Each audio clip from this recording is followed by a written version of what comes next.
Bismillahirrahmanirrahim. Assalamualaikum warahmatullahi wabarakatuh. Alhamdulillahi rabbil alamin. Alhamdulillahilladzi ja'alana ummatan muhammadiyatan ummatan wasata linakuna syuhada bainan nasi yawmal qiyamah. Alhamdulillahilladzi arsala rasulahu bil huda wa dinil haqq liyudhhirahu 'alad dini kullihi wa kafa billahi shahida. Wa asyhadu an la ilaha illallah wahdahu la syarika lah. Wa asyhadu anna Muhammadan 'abduhu wa rasuluh. Allahumma shalli ala sayyidina wa maulana Muhammadin sallallahu alaihi wasallam wa ala alihi wa sahbihi wat tabi'in wat tabi'in tabi'in wa man tabi'ahum bi ihsanin ila yaumiddin. Amma ba'du.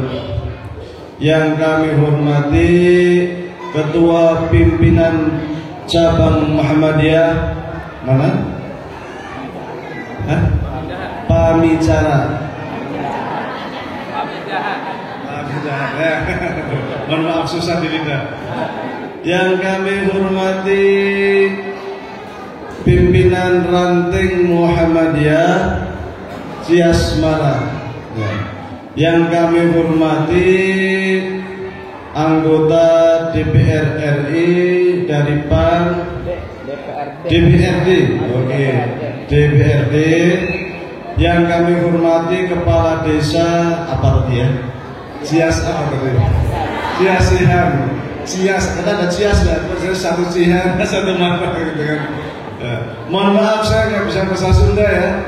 Tahunya cuma naon kadia, kaditu, kumaha gitu kan. Karuma gitu. Ya. Urang, abdi banyak juga gitu.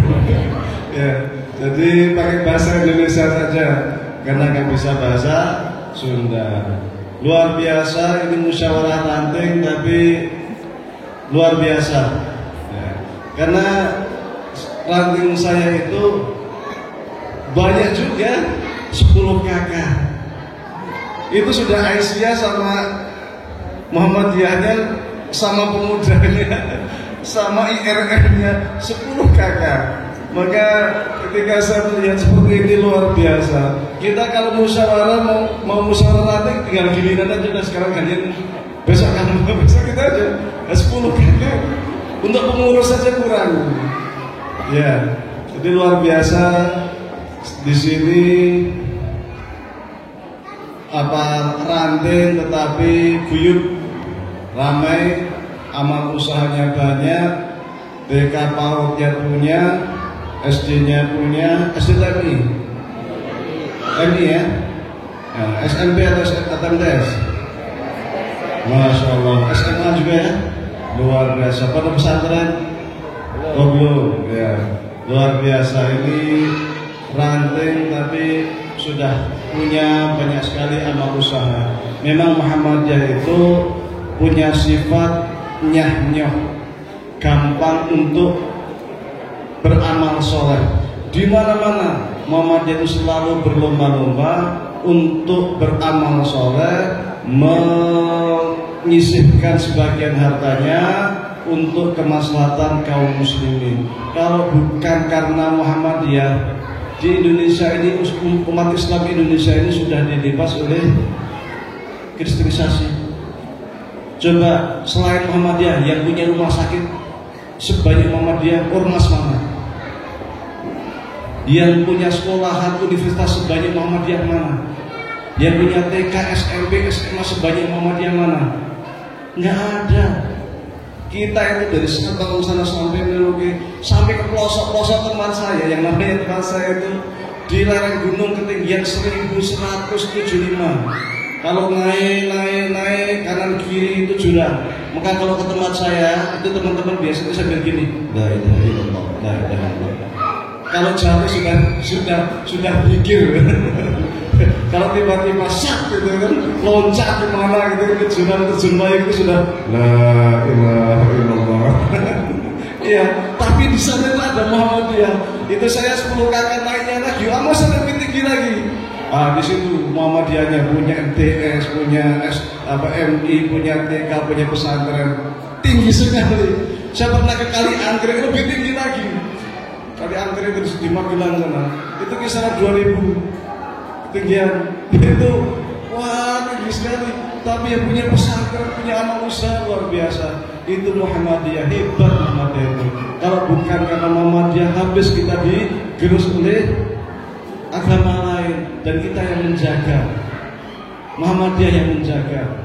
Kita itu bantu pemerintah luar biasa. Kalau hanya pemerintah saja yang ngurusin pendidikan, nggak sanggup. Dari Sabang sampai Merauke saya nggak sanggup. Maka kita Muhammadiyah berperan membantu pemerintah dalam bidang pendidikan.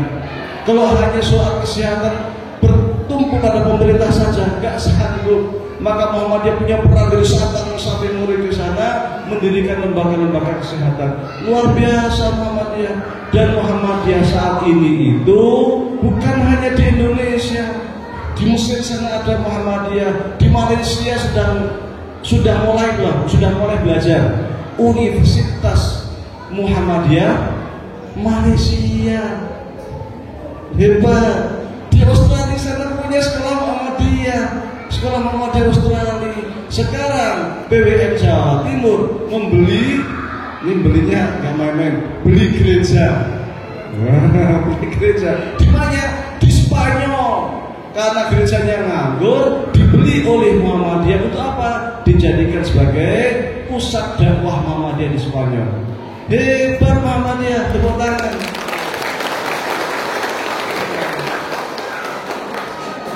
Bangun satu universitas saja itu nggak gampang. Perlu manajemen, perlu sekian dokter, nggak gampang. Wah ini Muhammadiyah universitasnya banyak sekali. Sampai 100 berapa? 60 berapa? 69 berapa? Banyak sekali. Bangun satu rumah sakit itu nggak gampang. Beberapa susternya, berapa dokter spesialisnya, berapa manajemennya rumit, sangat rumit. Muhammadiyah punya berapa rumah sakit? Hebat Muhammadiyah itu. Maka kita harus selalu bangga menjadi bagian jamaah Muhammadiyah. Saya ke Mesir tahun 96. Ke Mesir. Di Mesir waktu saya ke sana dulu, saya lulus jadi muallimid SMP, aliyahnya langsung ke Mesir. Jadi di sana, nyantrinya di sana. Lama di Mesir kerasa, 26 tahun. Baru tahun lalu, setahun setengah lalu baru pulang ke Indonesia. Jadi di Indonesia masih baru saya. Lebih apa Mesir pada Indonesia. Gini tadi padang pasir, saya bisa pulang. Ya, tapi di sini masih belum. Ya, lebih apa Mesir karena lama di Mesir 26 tahun. 96 saya ke sana itu sudah ada Muhammadiyah, teman-teman kita di sana ada banyak. Maka kemudian tahun 2002 kita teman-teman berkumpul bahwasanya Muhammadiyah ini banyak, teman-teman mahasiswa ini banyak, perlu adanya Muhammadiyah yang resmi diakui oleh pimpinan pusat Muhammadiyah supaya jelas pelaporannya. Kalau laporannya jelas, visi misi jelas, makin semangat. Kenapa? Setiap akhir periode kita buat pertanggungjawabkan, kita laporkan ke PP, kan gitu. Maka kemudian didirikanlah namanya pimpinan cabang istimewa Muhammadiyah yang pertama di Mesir tahun 2002. Kok istimewa? Karena cabang atasnya itu daerah, atasnya daerah, wilayah, atasnya wilayah, pusat, kan gitu. Kalau di luar negeri enggak, cabang atasnya pusat, langsung di pusat. Jadi pertanggungjawaban kita enggak ke daerah, tapi ke pimpinan pusat Muhammadiyah. Makanya istimewa. Istimewa yang kedua karena kita di luar negeri. Hanya memang penduduk kita itu yang ikut adalah orang Indonesia. Setelah Mesir tahun 2002 muncul pimpinan cabang di tempat-tempat lain banyak. Di Australia ada, di Libya ada, di Turki ada, di Jerman ada, di Inggris ada, di Amerika ada, banyak sekali. Semua kita bangga dengan Muhammadiyah, pengen berjuang pulang untuk kemudian berkhidmat mengabdi di Muhammadiyah. Tahun 2010 itu kebetulan ada lowongan pekerjaan. Nah, kita masuklah senang kalau ada lowongan pekerjaan di kedutaan. Ikutlah saya ke sana. Alhamdulillah masuk ditugaskan di Pusat Kebudayaan Indonesia. Bulan 10. Nah, bulan 10. Waktu itu saya ditanya waktu interview, kamu kalau saya terima di kedutaan, saya tempatkan di pusat budaya, program apa yang akan kamu berikan untuk kemajuan pusat budaya? PD saya masukkan silat. Mungkin kita punya tapak suci silat. Akhirnya Oktober saya masuk bulan 2010, 2011 tapak suci saya masukkan sebagai program pelatihan untuk orang Mesir, bukan orang Indonesia, untuk orang Mesir. Maka tapak suci di Mesir ada banyak. Yang belajar siapa? Bukan orang Indonesia, orang Mesir. Tahun pertama yang ikut 3 orang. Tahun kedua yang ikut masih 3 orang. Pelatihannya bingung. Kalau panggil saya tuh kak gimana nih kak? 2 tahun 3 orang terus. Saya bilang tugas kamu tuh melatih promosi apa itu saya. Jadi apa yang saya lakukan? Waktu itu mulai Facebook itu mulai, tapi belum sekarang ya. Sekarang Facebook, WhatsApp luar biasa. Kalau buat acara itu saya foto dari depan gitu kan, penampilan meskipun cuma 3 orang, saya tulis di koran penampilan silat bahasa Arab. Gini-gini saya kirim ke koran, Jumhuriyah, koran apa. Untuk apa? Biar orang Mesir itu tahu yang namanya silat. Saya videokan, saya masukkan di YouTube gitu kan. Kita share sama komunitas Facebook. Sekarang anggota Mesir berapa? Orang Mesir asli tidak kurang dari 6.000. Iya, 6.000 pesilat tapak suci putra Muhammadiyah asli Mesir. Oh, luar biasa. Dan itu setiap pembukaan kita kalau membuka pendaftaran itu setahun sekali.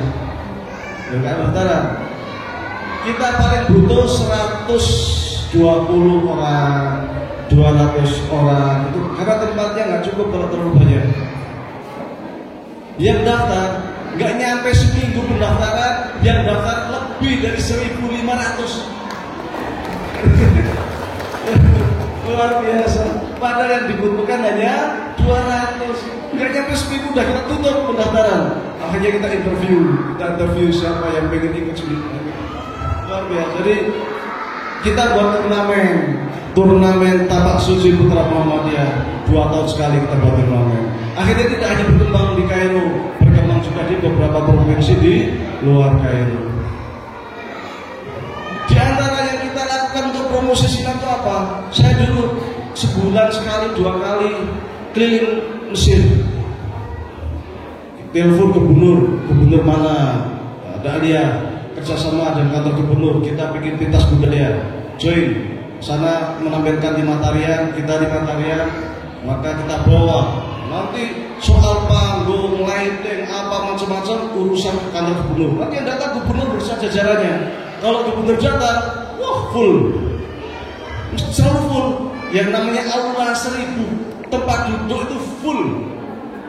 Nah, kita tampilkan 4 tarian, terakhir apa? Silat tapak suci. Nah, gitu loh. Dan setiap tapak suci tampil, aplaus luar biasa, karena kan di Mesir itu apa namanya ada taekwondo, ada kungfu, tapi bagi mereka silat lebih menarik. Kenapa?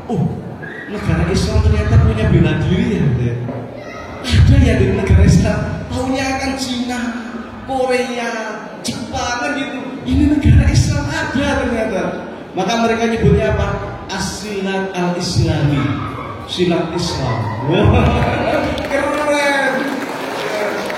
Silat Islam.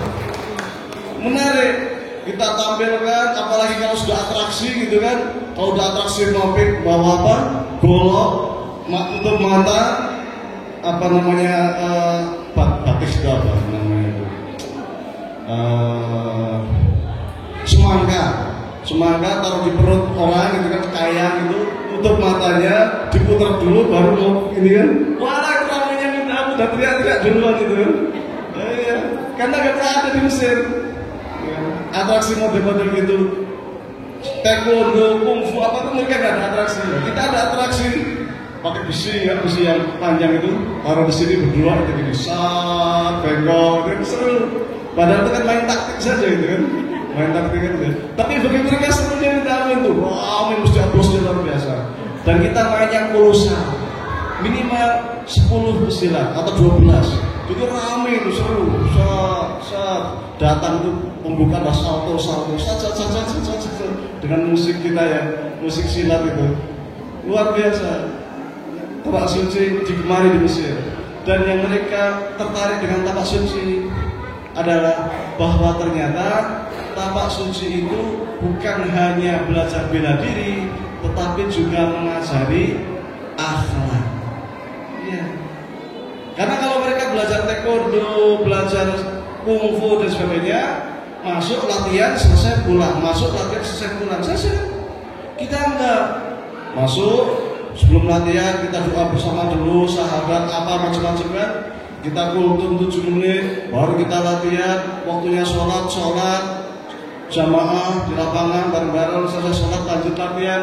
Jadi jiwa rohnya itu muncul ada. Kita tanamkan harus hormat kepada gurunya, menghormati gurunya. Ya ada. Nanti kalau pas Ramadan buka bersama, wah ramai, hampir tiap hari itu buka, habis latihan buka bersama, habis latihan buka bersama. Seru.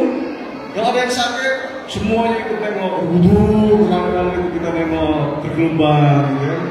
Jadi disukai tapak suci Putra Muhammadiyah. Dan ternyata tapak suci tidak hanya di Mesir, di Jerman juga ada. Kebetulan gurunya itu pendekar Joko. Itu dulu guru saya di Malingin. Itu luar biasa itu. Kalau waktu dulu di Malingin kalau ngajar, kita ngajar buyut dikit aja. Bos, luar biasa. Kalau ngajar tapak suci, belajar yang serius, patah tulang PK buka 24 jam. Aduh, buka 24 jam, buka 24 jam, patah tulang gitu. Iya, di Jerman banyak itu tapak suci. Anehnya, kalau mulai doanya kan semuanya bersyahadat, asyhadu an la ilaha illallah wa anna muhammadar rasul. Dan mereka non muslim, syahadat juga gitu. Pulang yang muslim lagi. Jadi muslim itu sahabat sebenarnya aja. Iya, sahabat juga. Itu di Jerman. Di mana-mana sekarang tapak suci berkembang di mana-mana. Ini Muhammadiyah. Jadi kita memperkenalkan Islam ini damai. Islam ini penuh rahmat. Islam ini senyum. Islam ini peradaban. Islam ini suka membangun. Kan itu. Bukan Islam yang dikit-dikit bom, dikit-dikit togut, hormat bendera togut, pemerintah togut, semuanya togut itu gimana kan? Nah kita enggak, Muhammadiyah enggak seperti itu. Kita itu suka yang senang karena prinsip kita basyiru wala tunafiru. Apa basyiru? Kasih kabar gembira, kasih orang itu senang, jangan bikin orang itu lari. Kalau kita dakwah membuat orang lari, bertentangan dengan tujuan dakwah itu. Rasul sudah bersabda basyiru wala tunafiru, wa yassiru wala tu'asiru. Cari yang mudah, jangan dipersulit. Kalau kita kan enggak, selama masih ada yang sulit kenapa dipermudah? Nah, itu kaidah birokrasi katanya. Kalau birokrasi kan puter-puter, selama ada yang sulit kenapa dipermudah gitu.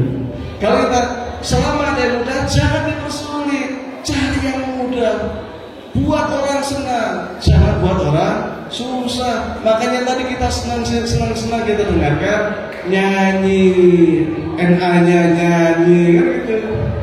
Nyanyi boleh nggak?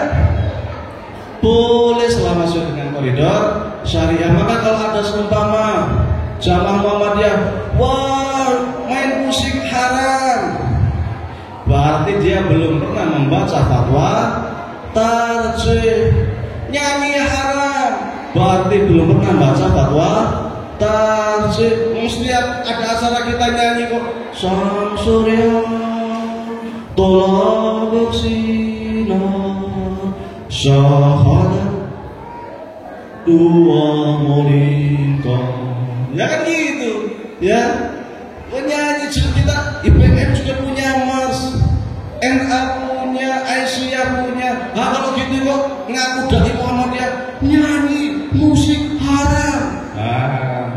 Lain ini. Nek sholawatan, lu sholawat itu kan anjuran Kanjeng Nabi. Ya, Inna Allah wa malaikatahu yusholluna 'alan nabi. Ya ayyuhalladzina amanu shallu 'alaihi wa sallimu taslima. Sesungguhnya Allah dan malaikatnya bersalawat kepada Nabi Muhammad SAW. Kemudian Allah perintahkan, wahai semua orang Islam, bersalawatlah kepada Nabi Muhammad SAW. Ya kan gitu. Allah perintahkan kita sholat, Allah sholat enggak? Enggak. Allah perintahkan zakat, Allah zakat enggak? Enggak. Allah perintahkan kita haji, Allah haji enggak?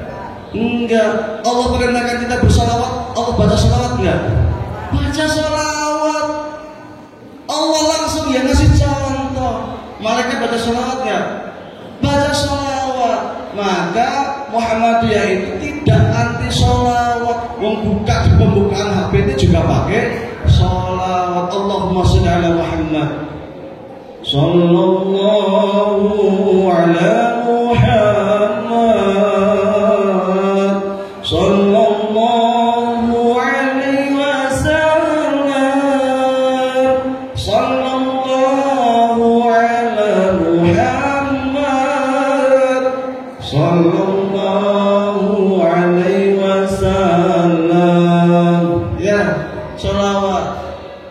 Muhammadiyah anti sholawat. Loh, itu kan sholawat. Nek sholawatan. Kan di Indonesia ada sholawatan. Bedanya apa sholawat sama sholawatan gitu? Ada, kalau istilah orang Indonesia namanya sholawatan, tapi intinya adalah Allahumma sholli ala Muhammad. Jadi dalam sholawat itu biasanya belakangnya itu ada begitu, Allahumma sholli ala Sayyidina Muhammadin yuthabitu bihi adamahu jahidil filistinin. Ini sholawat yang saya buat sendiri. Jadi ada salawat intinya itu Allahumma sholli ala Muhammad, cuma belakangnya doa dengan bacaan salawat yang tadi itu. Tapi intinya Allahumma sholli ala Muhammad. Apakah boleh? Boleh. Kenapa? Karena yang namanya doa itu adabnya baca salawat dulu. Hadis dari Sayyidina Ali mengatakan, ketika orang berdoa tidak membaca salawat, pintu langitnya mahjub, tertutup, belum kebuka. Tapi kita baca salawat dulu. Allahumma sholli ala Muhammadin fil awwalin, Allahumma sholli ala Sayyidina Muhammadin fil akhirin, Allahumma sholli ala Sayyidina Muhammadin fil mala'il a'la ila yaumiddin, hamdan syakirin, hamdan na'imin, hamdan fi ni'amil kafi masjidah. Ya kan seperti itu. Baca salawat dulu, baru kita minta kepada Allah. Baru setelah salawat baca tahmid, baru meminta. Kan gitu. Jadi permohonan itu setelah kita baca salawat. Maka kemudian dalam salawat-salawatan kayak salat badan dan sebagainya itu, awalnya Allahumma sholli ala Sayyidina Muhammad, baru setelah itu belakangnya Allahumma sholli sholatan kamilatan wa sallim salaman. Nah ini kan ini intinya, taman ala Sayyidina Muhammadin. Nah setelah itu kita udah baca salawat nih, ya Allah salawat ya Allah. Dengan salawat ini saya berdoa ya Allah. Tanhalu bihil qadu wa tanfariju bihil qurabu wa tuqda bihil hawaidu wa tunalu bihil rawaidu. Kayak gitu. Tanhalu bihil qurab. Ya Allah, kalau saya punya masalah selesaikan. Ya Allah, kalau saya punya keinginan kabulkan. Ya Allah, akhir hidup saya husnul khotimah, kan gitu. Kita doa itu muncul kapan? Setelah kita baca sholawat terlebih dahulu. Boleh? Ya boleh. Justru itu sunnah ketika berdoa baca sholawat terlebih dahulu. Tapi terkadang ada yang namanya itu puji-pujian. Nah, kita kadang kurang bisa membedakan antara sholawat dan puji-pujian. Inti sholawat Allahumma sholli ala Muhammad, Allahumma sholli ala Muhammad wa ala ali Muhammad kama shallaita ala Ibrahim wa ali Ibrahim dan sebagainya. Itu namanya salat Ibrahimiyah. Ini sholawat. Tapi ada puji-pujian. Tala'al badru alaina min thaniyadil wada' wajaba syukru alaina mada'al lillahi da' ayyuhal mab'utsu fina jita bil amaril muta'. Ini enggak ada Allahumma sholli ala Muhammadnya, murni pujian kepada Kanjeng Nabi Muhammad sallallahu alaihi wasallam. Bulan purnama telah datang kepada kita. Dari mana? Dari Mekah. Menuju mana? Menuju kota Madinah. Kan itu memuji baginda Nabi Muhammad sallallahu alaihi wasallam. Boleh? Boleh. Ada dulu Nabi itu punya sahabat yang senang sekali memuji kanjeng Nabi. Namanya siapa? Hasan bin Sabit. Ini kalau mau perang, di Arab dulu, kalau mau perang itu sebelum perang tanding, itu satu orang maju, baca apa? Baca pantun, kalau bahasa kita, baca puisi. Sana baca puisi menghina Nabi Muhammad SAW. Maka Rasul akan mengatakan, wahai Hasan bin Sabit, balas pantunnya. Balas pantunnya. Lah Hasan bin Sabit itu punya syair pujian yang sangat terkenal sampai sekarang. Apa itu?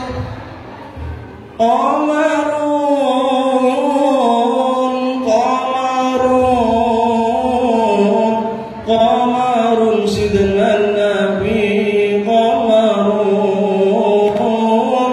wa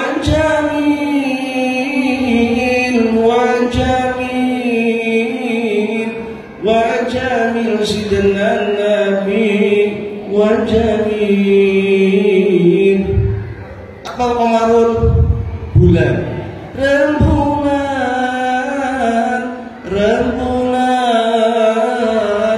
Rembulan sidnan Nabi, rembulan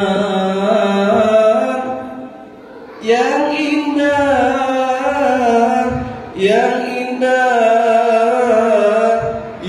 indah sidnan Nabi, yang indah.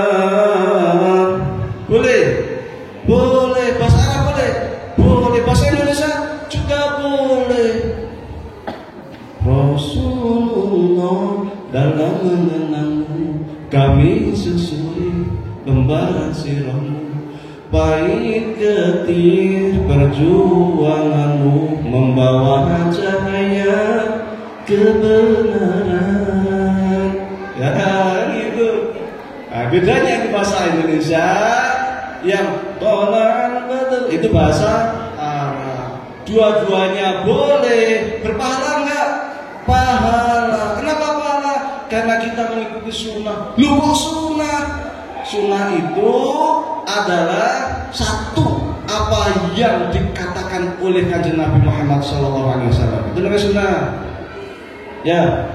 Apa yang dikatakan? Allah Rasulullah SAW. Innamal a'malu binniyat wa innamal likulli imri'in ma nawa. Ya kan? Sesungguhnya amal perbuatan dengan niat. Ini namanya sunnah qauliyah, perkataan. Apa yang disampaikan oleh Nabi. Yang kedua ada namanya sunnah itu fi'liyah, yang dikerjakan oleh kanjeng Nabi Muhammad sallallahu alaihi wasallam. Shollu kama ra'aitumuni usolli, kata Rasul. Sholatlah seperti engkau melihat saya sholat. Sholat, Rasul kalau sholat pakai takbiratul ihram, kemudian baca Fatihah, ruku, sujud dan sebagainya. Berarti itu sunnah. Karena perilaku kanjeng Nabi Muhammad Sallallahu Alaihi Wasallam. Rasul sholat subuh 2 rakaat atau sholat sunnah 2 rakaat sebelum sholat subuh. Semua perilaku itu namanya sunnah. Meskipun nanti ada bagian lagi sunnah mutaba'ah, mutaba'ah, macam-macam lah. Yang ketiga, sunnah yang disebut dengan namanya sunnah takririyah, persetujuan kanjeng Nabi Muhammad Sallallahu Alaihi Wasallam. Ketika Hasan bin Sabit ini memuji Rasul, Rasul diem. Ini namanya Rasul setuju dengan apa yang dilakukan oleh Hasan bin Sabit. Berarti itu sunnah. Hasan bin Sabit mencontohkan kepada kita bagaimana memuji Rasulullah Sallallahu Alaihi Wasallam. Kata Hasan bin Sabit ini orang Arab, memujinya pakai bahasa Arab. Kalau di sini memuji Rasul pakai bahasa Sunda, ya gitu. Iya, sambil pakai kecapi suling, bawahnya kan gitu. Boleh, karena itu bagian dari sarana dakwah kita, beramal ma'ruf nahi mungkar. Makanya Muhammadiyah membolehkan seni, membolehkan musik, membolehkan nyanyian selama dalam koridor syariat. Kalau udah koplo yang nyanyinya nggak tahu kemana, menghayal sampai ke angkasa luar, sampai ke planet Pluto, ini nggak boleh kan. Tapi kalau qasidahan, rebanaan, sholawatan, silahkan saja. Sunnahnya ada, contohnya ada, teladannya ada dari kanjeng Nabi Muhammad Sallallahu Alaihi Wasallam. Lah itu sholawatnya pakai sayyidina, Allahumma sholli ala sayyidina wa habibina wa syafiina Muhammadin. Bukan itu mau pakai sayyidina, panjang lagi. Boleh. Wah, kok boleh kabeh? Silakan buka HPT Himpunan Putusan Masjid bab iman halaman 1. Halaman 1 loh. Halaman 1. Di situ dijelaskan secara syar'i menggunakan kata Sayyidina Muhammad. Loh, katanya Muhammadiyah nggak boleh Sayyidina. Muhammadiyah tidak menggunakan Sayyidina dalam sholat. Di luar sholat silahkan saja, boleh. Di luar sholat, kalau di sholat kita tidak.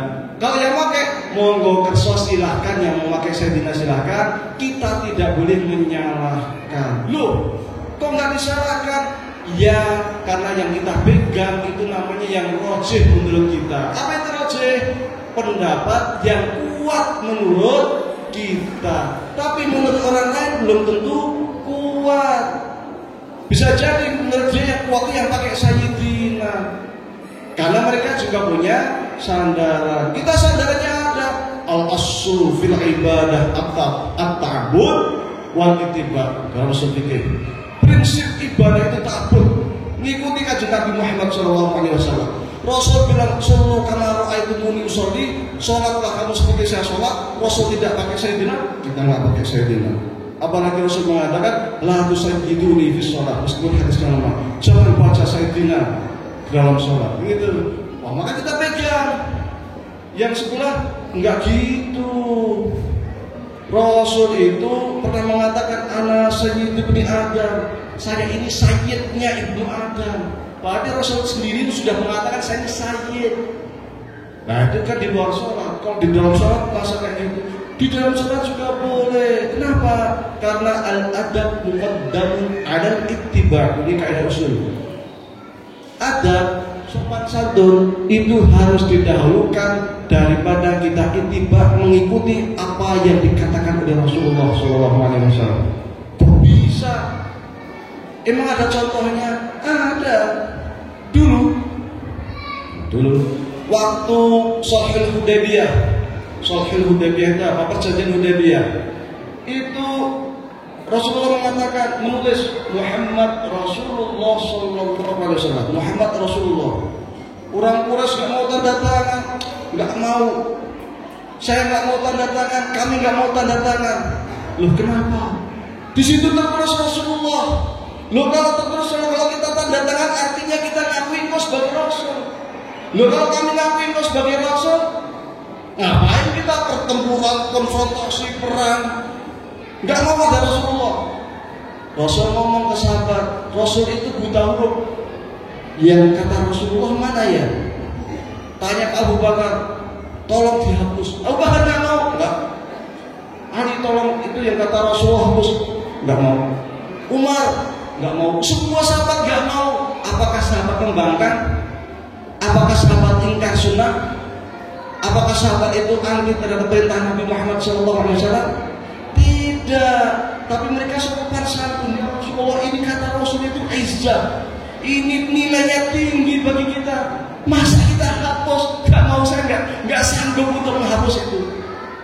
Jadi sahabat tidak menghapus itu bukan dia membangkang, tapi karena ada sopan santun kepada Rasulullah SAW. Maka muncul kaidah yang namanya sopan santun harus didahulukan dari ittiba. Maka mereka meskipun Rasul mengatakan la tusayyidini fi shalat, jangan baca Sayyidina dalam sholat, mereka tetap pakai Sayyidina sebagai apa? Rasa sopan santun kepada Nabi Muhammad SAW.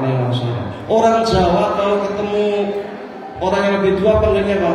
Mas, Mbak, kan, gitu kan? Ini kan kepada Nabi kita Muhammad, gitu kan? Kurang rasanya itu berat untuk dilisan, maka ditambahkanlah Sayyidina Muhammad. Sandarannya Nabi Muhammad pernah mengatakan, Ana sayyidu bini Adam. Saya adalah sayyidnya anak Adam. Nah, ini persoalan khilafiyah yang kita juga mesti melek sedikit-sedikit tahu. Kenapa? Karena terkadang di masyarakat kita sering menemukan perbedaan-perbedaan. Soal furu ini kita toleran. Tapi kalau soal akidah kita kuat pegang. Sana kunut silakan, nggak kunut silakan, itu saja. Toh di dalam sejarah Islam ada Syafi'i, ada Maliki, ada Hambali, ada Thauri, ada Auza'i, ada Tabari, ada Muzani, banyak sekali. Ada Daud al-Dhahiri, ada Zaidi, ada Ja'fari. Jadi mazhab Islam itu nggak cuma 4. Dulu mazhab Islam itu berapa? Kisaran 80 mazhab. Saya ini hanya ada yang Muhammadiyah satu pakai kunut satu enggak sudah ributnya minta ampun. Satu sholat tarawih 23 rakaat, satu 11 rakaat ributnya minta ampun. Padahal tarawih sunnah, orang tarawih enggak apa-apa itu. Dulu 80. Itu gimana itu? Wah ini menurut begini, wah umat.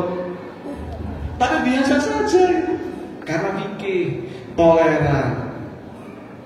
Jadi soal fikih itu kita lentur, kita seperti air lah, jangan kemudian kaku. Dan terkadang di fatwa tarjih itu sudah ada, tetapi karena kita nggak baca, akhirnya kita strength gitu. Kayak yang itu tadi, fatwa tarjih jelas membolehkan dengan catatan tertentu. Tapi karena kita itu nggak baca fatwa tarjih, wah bid'ah gitu. Buat contoh membaca Fatihah. Nah, mari kita mulai acara ini dengan melafazkan surat Al-Fatihah. Kan? Wah itu nggak ada itu.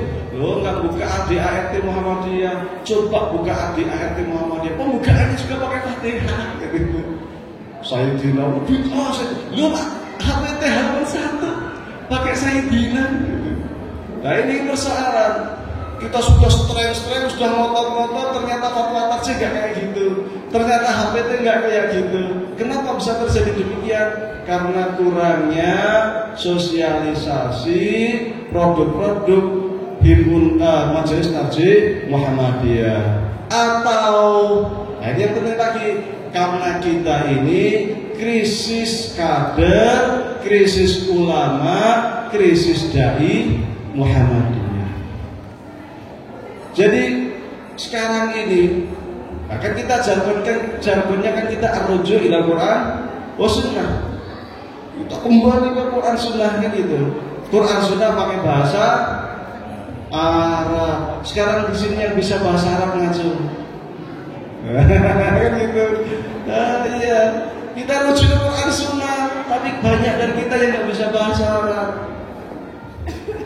Padahal jelas pegangan kita, jelas rujukan kita, bahwasanya kita pengen langsung mengambil hukum atau macam-macam dari Quran dan Sunnah. Bukan Quran Sunnah terjemahan, tapi Quran Sunnah yang asli yang berbahasa Arab. Tetapi orang Muhammadiyah sekarang banyak yang nggak bisa bahasa Arab, apalagi baca kitab kuning setumpuk. Sampai kadang mohon maaf, setingkat tarjih PDN kumpul gitu, yang bisa baca kitab itu bisa dihitung. Padahal baca kitab itu menjadi syarat awal, bukan syarat mutlak, syarat awal saja untuk kita bisa rujuk ila Quran wa Sunnah. Di sana masih ada syarat lain banyak sekali. Karena Quran Sunnah itu menjadi jargon bukan hanya Muhammadiyah, tetapi seluruh para ulama Islam. Para sahabat juga rujuk ila Quran wa Sunnah. Para tabi'in juga rujuk ila Quran wa Sunnah. Imam Hanafi, Imam Malik, Imam Syafi'i, Imam Hambali, Imam Zaidi, Imam Ja'fari, banyak sekali a'immatul muslimin. Semua itu rujuk ila Quran wa Sunnah. Semuanya kembali ke Quran Sunnah. Makanya kalau kita belajar usul fikih di bab masadir tasyri', pasti urutan pertama itu sumber hukum Islam. 1. Quran, 2. Sunnah, 3. Ijma, 4. Qiyas. Dan itu. Jadi yang rujuk ila Quran wa Sunnah itu tidak cuma kita. NU juga rujuk Quran Sunnah. Mereka mazhabnya Syafi'i, Imam Syafi'i nggak rujuk ila Quran wa Sunnah. Mereka yang kepada Hambali juga rujuk ila Quran wa Sunnah. Rujukannya Imam Ibnu Hanbal meletakkan Quran Sunnah itu poin pertama. Yang ikut mazhab Hanafi juga Quran Sunnah.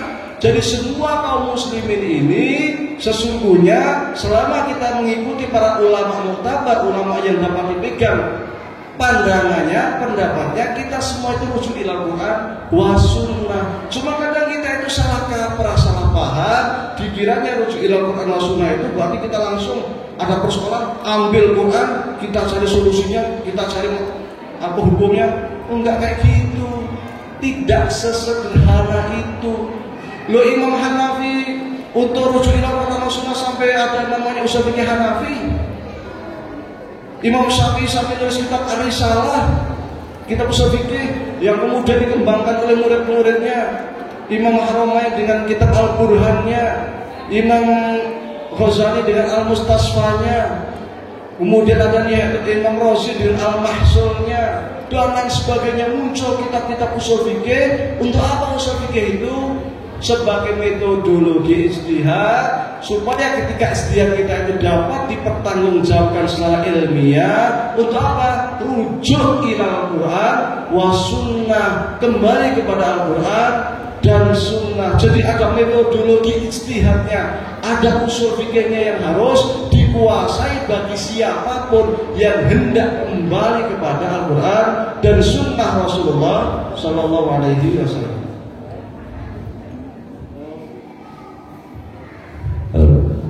Lebih mantap ini. Ya. Dalam usul fikih itu nanti ada beberapa komponen. Harus minimal ada 3 komponen. Bahasa Arab itu nahwu, shoroh, badik, bayan, mani, ya harus dikuasai. Kemudian fikih, kalau Syafi'i ya mazhab Syafi'i lah minimal. Kemudian ilmu kalam yang macam-macam, termasuk mukadimahnya, ilmu mantiknya dan sebagainya. Dalam rangka apa? Supaya paham ilmu usul fikih. Kalau sudah paham usul fikih, supaya kita bisa rujuk ila Al-Quran wa Sunnah, kembali kepada Al-Quran dan Sunnah. Sekarang masalahnya, ketika kita sering mengatakan harus kembali Quran Sunnah, kita sendiri tidak paham bahasa Arab, nggak tahu usul fikih, nggak tahu tafsir. Ini menjadi persoalan karena memang saat ini kita itu krisis dai, bukan hanya ulama loh, dai saja krisis. Kalau mengikuti apa yang ada di ADART Muhammadiyah, syarat mendirikan ranting Muhammadiyah harus ada minimal pengajian sepekan sekali. Minimal. Tapi sekarang banyak sekali ranting-ranting yang kosong dari pengajian. Banyak. Sebabnya apa? Tidak ada yang mengampu, tidak ada kiainya, tidak ada ustadznya. Nah, ini kan jadi persoalan. Padahal kalau kajian ranting itu bisa saja digunakan dengan cara apa? Tadarus bersama, kultum atau apalah. Tapi harus ada yang namanya kajian itu, pengajian itu. Karena itu adalah rohnya Muhammadiyah. Roh kita itu ya situ. Kajian ranting. Baru nanti cabangnya buat, baru nanti daerahnya buat. Di daerah juga ada tarjih, ada halakoh tarjihnya. Di wilayah ada tarjih, ada halakoh tarjih wilayahnya. Kan gitu. Ulama lebih krisis lagi. Kalau kita mengatakan Muhammadiyah itu jamaahnya 300 juta, banyak ya? 300 juta ya? Jamaah Muhammadiyah itu 300 juta, bener ya? 300 juta, kita suruh sebutkan satu ahli tafsir Muhammadiyah, satu aja. Kita sudah pusing itu. Siapa yang pakar tafsir Muhammadiyah? Yang sudah nulis tafsir, yang masih hidup siapa ya? Kalau yang sudah meninggal Buya Hamka, satu tafsir lengkap. Tapi sekarang siapa ya? Gak ada. Makanya kemarin saya ikut dapat undangan ke Solo, konferensi yang mufassir itu untuk merampungkan tafsir At-Tanwir. Ya, itu kita keroyokan. Buat kelompok targetnya tahun depan itu insya Allah 120 selesai tafsir At-Tanwir. Keroyokan. Jadi satu kelompok. Idealnya yang namanya ahli tafsir satu orang. Karena itu perspektif pandangan. Menurut saya begini. Tapi kita keroyokan aja belum tentu jadi. Kan? Ini masalah. Ini real itu. Real. Belum yang dibikin hadisnya. Kalau di Mesir, kalau sedikit ulama hadis itu berarti sudah pakar hadis, menghafal sekian ribu hadis, punya sanad-sanad hadis, punya syarah-syarah hadis, luar biasa. Kita siapa coba yang sudah mensyarah sekian hadis, yang hafal sekian ribu hadis, yang punya guru sanad-sanad hadis? Siapa kita? Bingung kita itu mau jawabnya. 30 juta jamaah Muhammadiyah yang jargonnya itu ar-rujuk ila Quran wa sunnah, tetapi ketika ditanya ahli sunnah, maksudnya ahli di bidang hadis, bingung kita jawabnya. Belum yang lain, ahli usul fikihnya, ahli ilmu kalamnya, ahli ilmu bahasanya, bingung kita jawab. Bahkan ketika Anda mencari di Google, belum ulama ini baru ustaz, cari di Google itu susah sekali jadi ustaz Muhammadiyah. Kita sekarang bangga dan ustaz tadi Hidayat si Cipto lainnya mana ya gitu. Kalau di sekolah banyak sekali. Kita nggak banyak. Satu, bos kita udah bangga minta ampun. Yang kedua siapa ya? Lagi kita bingung kan? Website Muhammadiyah yang isinya itu artikel-artikel keislaman mana? Jarang. Padahal kita sekarang ini zamannya zaman Google. Kalau ada persoalan ya di Google. Kalau di Google ketemunya NU, Salafi, apa namanya, Hizbut Tahrir, dan lain-lain lah. Muhammadiyah Quran nggak muncul ya? Kenapa nggak muncul? Karena jarang. Website Muhammadiyah isinya berita persyarikatan. Kita buat musnah, nanti kita naikkan, gitu kan? Kita buat rapat apa, kita naikkan. Kita buat acara ini naikkan. Jadi website itu kalau dicari dari semua yang ada, yang terkait dengan artikel keislaman, dikit banget, dikit sekali. Ketika kita minta kamu nulis ya, saya nggak bisa nulis ya. Kalau berita oke lah, tapi kalau artikel keislaman berat juga saya. Kan gitu, susah. Kok bisa? Ya ini kita ada sesuatu baru. Yang lebih heran lagi nih, dia lebih heran. Seperti yang tadi disampaikan oleh Ketua PCM. Kita hitung coba ya. Berapa AUM Muhammadiyah di bidang pendidikan? Setahun itu mungkin puluhan ribu kader-kader kita keluaran SMP, SMA, perguruan tinggi.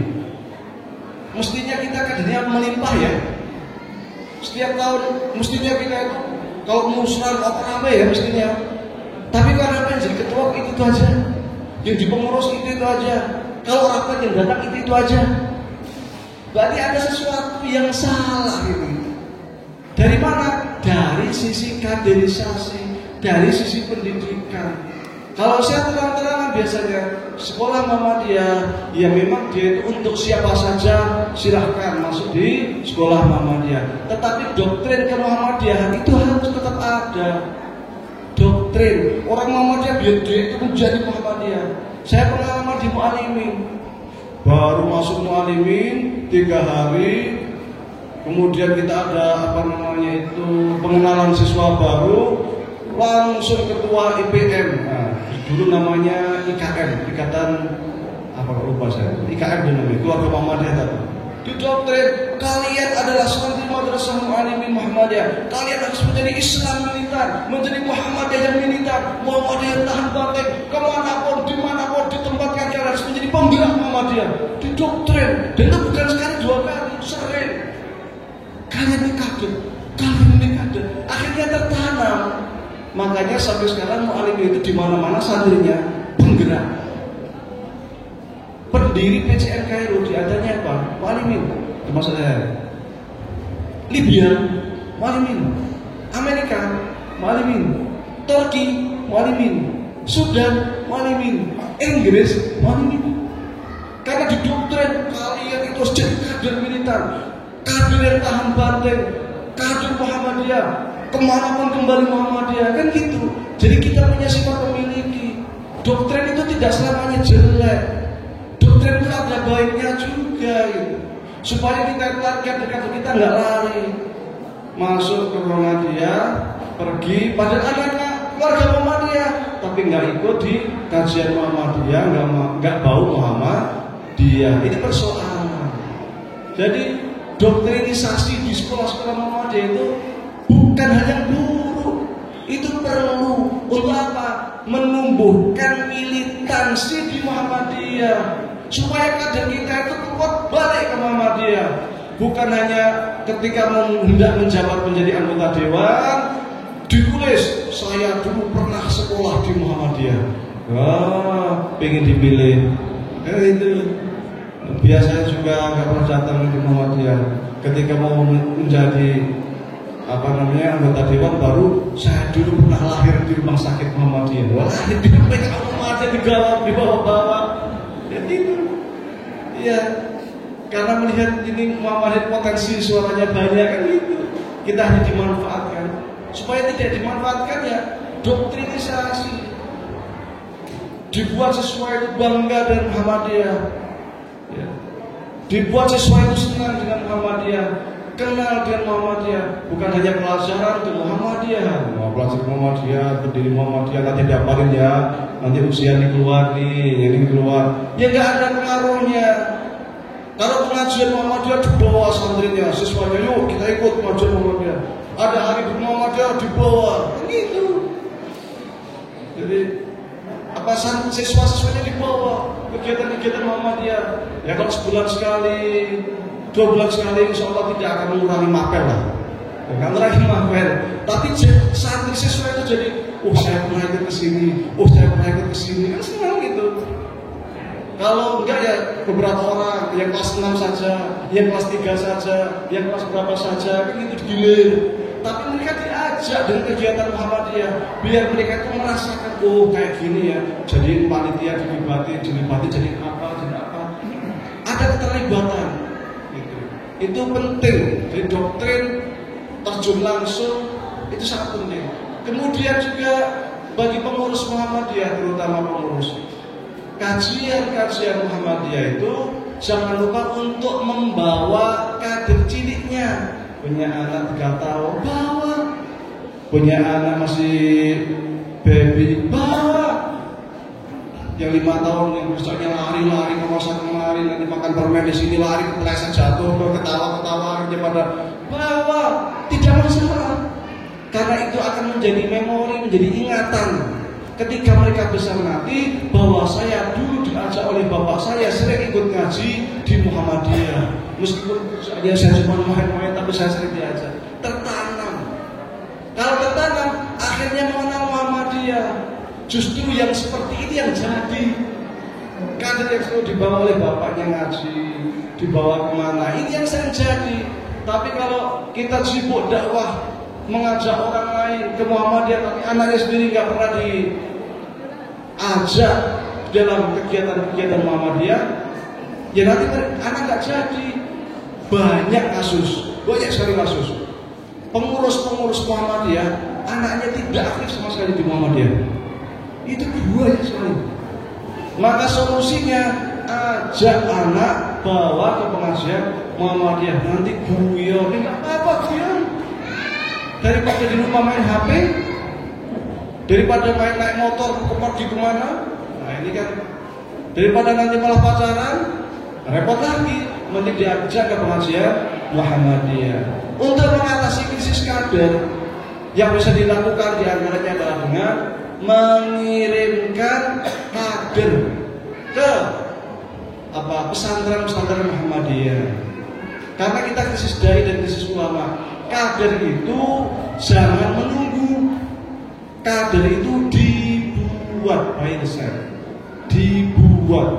Jadi umpamanya sini Ranting Ciasmara, kok nggak ada yang bisa ngasih kitab kuning ya, nggak ada yang bisa ke kapakarannya kurang umpamanya. Akhirnya kita buat semacam musabaqah, perlombaan uji kompetensi. Nanti yang dapat nominasi 1 dibiayai oleh Ranting untuk sekolah di mana, untuk nyantri di mana, yang khusus nyantri yang tafaqquh fiddin, khusus belajar agama. Karena ini yang harus digarisbawahi, khusus belajar agama ini, karena banyak pesantren Muhammadiyah yang lulusannya tidak bisa bahasa Arab. Kenapa? Karena pesantrennya hanya tahfidz. Bukan berarti tahfidz itu jelek, enggak. Tahfidz sangat bagus, tetapi kalau kita hendak mencetak yang tafaqquh fiddin, itu bukan hanya yang hafidz, tetapi yang mampu memahami kitab. Memahami kitab itu kan loh, kata siapa? Kiai Ahmad Dahlan dulu belajar sama siapa? Syekh Soleh Darat. Belajar apa? Ngaji kitab kuning. Suara sama siapa? Syekh Khalil Bangkalan. Ngaji apa? Kitab kuning. Pergi ke Saudi sana, belajar di Saudi, ketemu Syekh Nawawi Al-Bantani, pengarang kitab Safinatul Najah. Terkenal sekali di kalangan Nahdien kitab ini, Safinatul Najah. Ternyata itu gurunya siapa? Kiai Ahmad Dahlan, yang dalam kitab Nurul Dholam, Syarh Aqidatul Awam. Artinya Kiai Ahmad Dahlan juga belajar tauhidnya seperti itu, Aqidatul Awam dan sebagainya. Ketemu sama Syekh Abu Bakar Sato, pengarang kitab I'anatul Talibin, kitab fikih Syafi'i. Guru beliau, bahkan konon beliau yang mengusulkan supaya Ahmad Darwis namanya Muhammad Darwis namanya diganti menjadi Ahmad Dahlan. Siapa yang usulin? Syekh Abu Bakar Sato. Siapa Ahmad Dahlan itu? Kakeknya atau gurunya Abu Bakar Sato yang bernama Syekh Zaidi Dahlan. Syekh Zaidi Dahlan itu siapa? Seorang mufti Saudi bermadzhab Syafi'i Asy'ari yang sangat luar biasa. Maka di zamannya karena beliau ini ulama yang sangat terkenal, banyak ulama-ulama Nusantara yang kemudian namanya diganti menjadi Ahmad Dahlan. Di antaranya adalah Muhammad Darwis yang kemudian diganti menjadi Ahmad Dahlan atas usulan Abu Bakar Sato. Di mana itu? Di Saudi sana. Yang diajarin apa? Kitab kuning. Jadi ketika kita belajar kitab kuning itu, sesungguhnya kita mengikuti jejak Kiai Haji Ahmad Dahlan. Jadi Kiai Haji Ahmad Dahlan bukan hanya membangun sekolahan, bukan hanya rumah sakit macam-macam, tapi ada sisi lain bahwa beliau ini juga pakar kitab kuning. Nah, kita harus ke sana. Yang ini yang kita harus sekarang itu lemah. Yang padahal yang dicontohkan oleh Kiai Haji Ahmad Dahlan sebelum Kiai Haji Ahmad Dahlan mendirikan Muhammadiyah, sebelum muncul gagasan tentang pendidikan Muhammadiyah, sebelum muncul gagasan tentang rumah sakit Muhammadiyah, beliau beliau belajar dulu kepada para masyayikh, kepada para kiai, belajar apa di antaranya? Kitab kuning. Maka tidak boleh orang Muhammadiyah kok alergi belajar kitab kuning. Aneh, walau belajar kitab kuning untuk apa? Kita sudah maju. Loh, untuk apa itu juga sebagai sarana kita rujuk Al-Quran wa Sunnah, sebagai upaya kita untuk bisa memahami Al-Quran wa Sunnah.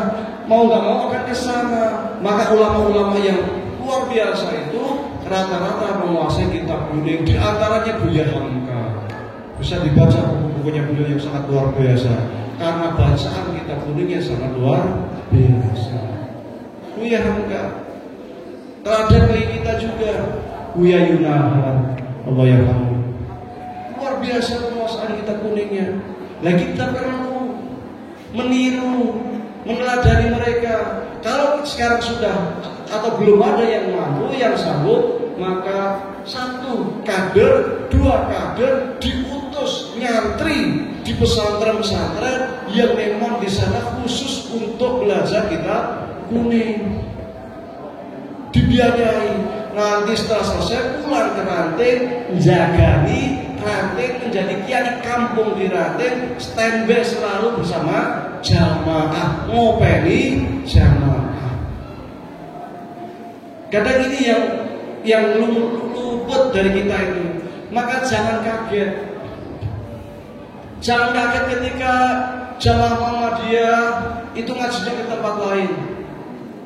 Ngakunya Muhammadiyah, kerjanya di AUM Amal Usaha Muhammadiyah, tapi giliran ada pengajian Muhammadiyah nggak datang, giliran ada kajian Salafi datang. Itu jangan salahkan dia. Pertanyaannya, kajian kita menarik enggak? Mereka ngaji apa? Oh, mereka itu kiainya Syekh siapa LC Hafizullah, begitu kan? Lah kita bahasa Arab saja tidak bisa. Mereka bawa kitab setumpuk. Jadi bawa kitab saja itu jamaah sudah rasa yakin gitu loh. Udah pede gitu loh. Karena kiai kita, guru kita itu bahasa Arab. Nah ini bahasa Arab aja. Kadang baca Qurannya masih berantakan. Ya kan jadi bingung ya. Akhirnya kurang yakin jamaah. Karena jamaahnya kurang yakin, ada tempat lain yang lebih meyakinkan, larilah ke tempat lain. Kalau di sini alhamdulillah luar biasa, jamaahnya kompak, militansinya luar biasa. Saya beberapa kali keliling sampai ke Kudus, sampai ke Madura, Surabaya, macam-macam. Banyak kasus-kasus Masjid Muhammadiyah, tapi amaliyahnya bukan Muhammadiyah. Kenapa? Ya, karena Muhammadiyah kurang kader, nggak ada yang opening, nggak ada yang ngurus. Masuklah mereka, jadilah imam masjid, masuklah ke takmir. Buatlah penceramah. Akhirnya penceramahnya bukan dari orang-orang Muhammadiyah. Setelah itu kita kaget dulu, ini kan Masjid Muhammadiyah, kenapa yang ngisi Salafi semua ya? Baru bingung. Maka dijawab, loh kemarin kamu kemana waktu masjid kosong? Waktu adzan zuhur aja kadang nggak ada. Kemarin kemana waktu masjid yang jamaahnya subuh cuma 3 orang? Sekarang setelah ramai kita buat kajian ramai, baru bilang ini Masjid Muhammadiyah. Ya kan gitu. Salah siapa? Kita. Akhirnya masjidnya diambil orang karena kita sendiri nggak bisa ngopeni, nggak bisa ngerawat. Banyak loh orang kerja di Amal Usaha Muhammadiyah, di rumah sakit Muhammadiyah, tapi suruh ngaji di Muhammadiyah nggak datang. Kenapa? Ya itu karena nggak menarik. Ngajinya kalau nggak tentang politik, politik apa? Pasca pemilu 2024 ngajinya itu tentang ekonomi global, tentang apa? Karena yang kita itu yang dibutuhkan yang praktis. Hukum kalau sholat ini celananya melebihi mata kaki gimana? Yang sederhana yang dibutuhkan kita. Sholat perempuan ininya kelihatan, ini aurat bukan, ini wajah bukan, kan itu. Kalau sholat perempuan nggak pakai kaos kaki boleh enggak? Kalau waktu haid baca Quran boleh enggak? Kan yang itu yang kita butuhkan itu semuanya. Jamaah yang rumput itu, tapi nggak ada pengampunya, nggak ada ustadznya, nggak ada kiainya. Akhirnya yang diundang dosen, doktor, apa, tapi di bidang umum sehingga ngomongnya ya tentang ekonomi global. Tinggi sekali materinya itu. Konflik apa Israel Palestina dan pengaruhnya terhadap konflik global dan semacam Kita dengar sih sudah pusing, sudah memetik itu. Padahal akhirnya nggak membumi, kayak mercusuar di atas saja nggak membumi. Kita butuh yang praktis-praktis. Nah, kelebihan mereka itu banyak kajian simpel, praktis, mudah dicerna. Buku saku cara sholat ala Nabi, cara wudhu ala Nabi. Ini tuh mereka kan banyak punya buku saku seperti itu banyak sekali. Cara wudhu yang benar, wudhu untuk anak-anak, sholat untuk anak-anak itu. Gambar-gambar kartun, gambar-gambar ini ilustrasi, buatlah kemudian video-video, animasi-animasi, menyenangkan, maju. Nah kita itu katanya berkemajuan ya, berkemajuan, tetapi website kita kalah jauh dibanding mereka, YouTube kita kalah jauh dibanding mereka, apalagi animasinya, apalagi perfilmannya dan lain-lain. Jadi kita bingung. Kita itu universitas banyak dan jurusan media juga banyak, tapi kenapa media kita kok bisa babak belur seperti ini gitu? Baik websitenya, YouTube-nya, Facebook-nya, Twitter-nya, itu kita di bawah semua itu. Padahal yang namanya universitas kita itu banyak jurusan komunikasi, jurnalistik. Nah ini juga aneh gitu. TV-mu luar biasa, tapi harus lebih digiatkan, ditingkatkan supaya wajah Muhammadiyah tahu bisa nonton TV-mu. Kayak MTA itu sekarang boleh.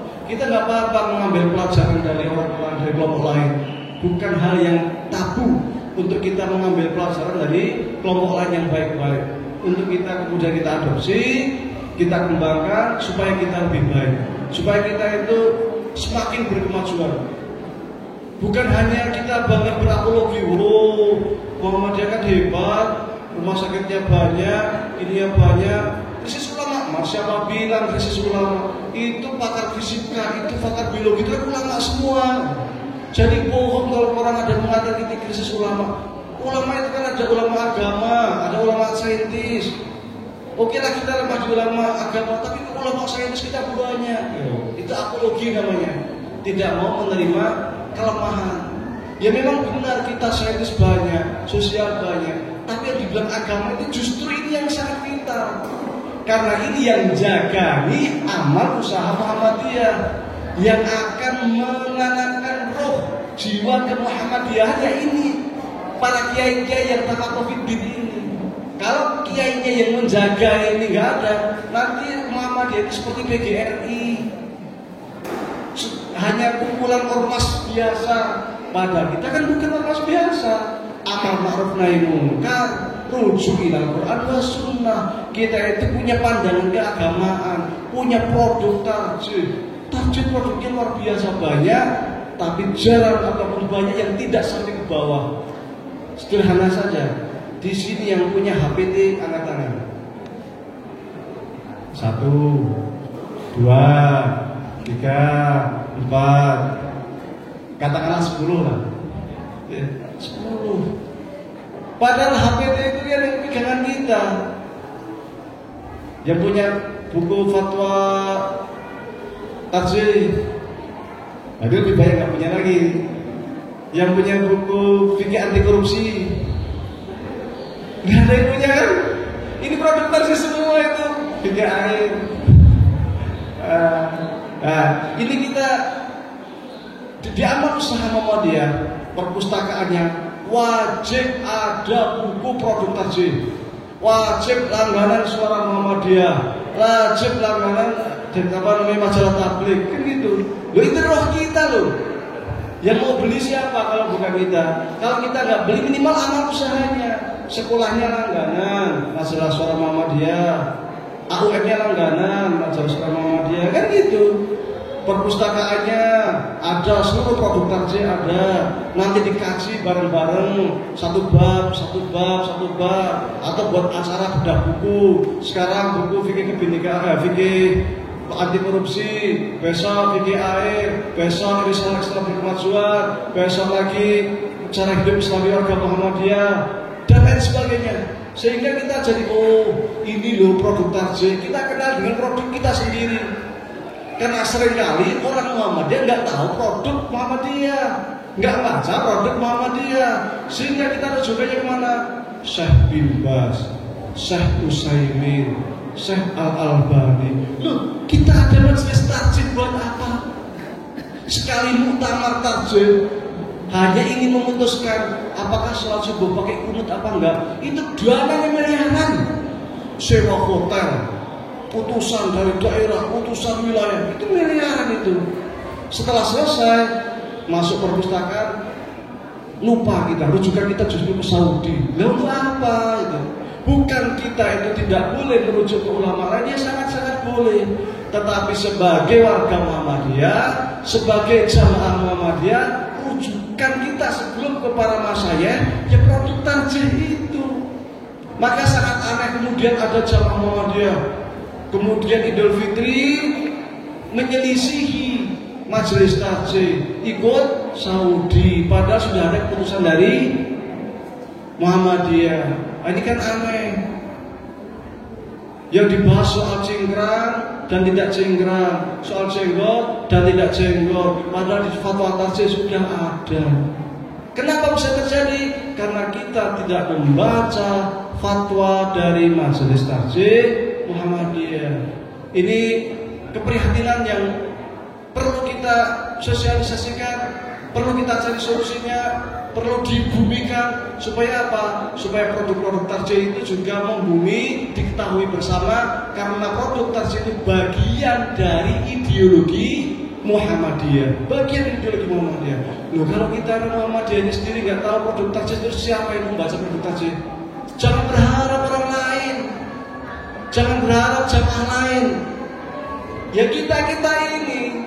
Nah, kalau kita ini sudah cuek, ya bagaimana dengan yang lain kan gitu. Bahkan kalau perlu produk-produk tarjih itu sering ditulis ulang di website kan, dikirim di WhatsApp, di Facebook. Biar apa? Orang tuh tahu ini loh fatwa Muhammadiyah terkait hal ini seperti ini, fatwa Muhammadiyah terkait musik seperti ini, fatwa Muhammadiyah terkait bunga bank seperti ini, fatwa Muhammadiyah terkait jenggot seperti ini, terkait isbal seperti ini. Jadi orang pada tahu mauqif posisi kita, rujukan kita. Karena untuk membuat sebuah produk hukum itu bukan hal yang sederhana. Itu perlu proses panjang yang perlu kita hormati. Setelah jadi juga perlu kita baca, kita diskusikan bersama. Itu kalau dibedah luar biasa. Saya membedah manhaj tarjih Muhammadiyah di PDN Temanggung, itu sudah 3 kali pertemuan belum kelar terkait dengan Bayan, Burhan dan Irfan. Itu sudah 3 kali pertemuan, sekali pertemuan bocor belum kelar. Nah, ini karena persoalan asli itu panjang, luas. Fikih Muhammadiyah pun kalau dibedah itu akan panjang, fatwanya akan panjang. Jadi itu ilmu yang luar biasa yang perlu kita gali bersama, kita sosialisasikan bersama. Baik, sudah panjang kali lebar. Sekiranya ada pertanyaan, kalau nggak ada saya tutup. Ya, sekiranya ada pertanyaan silahkan. Sekiranya tidak ada pertanyaan, saya ucapkan selamat untuk musyawarah ranting Muhammadiyah Ciasmara. Mudah-mudahan dengan musyawarah ini menghasilkan keputusan yang maksimal, keputusan yang membawa maslahat bagi jamaah Muhammadiyah, dan tentunya membawa maslahat untuk dakwah Islam di Ciasmara dan sekitarnya, dan mudah-mudahan juga bisa dinikmati oleh kaum muslimin secara keseluruhan. Kurang lebihnya saya mohon maaf. Nun wal qalami wa ma yasturun, fastaghfiru khairatullah musta'an. Assalamualaikum warahmatullahi wabarakatuh.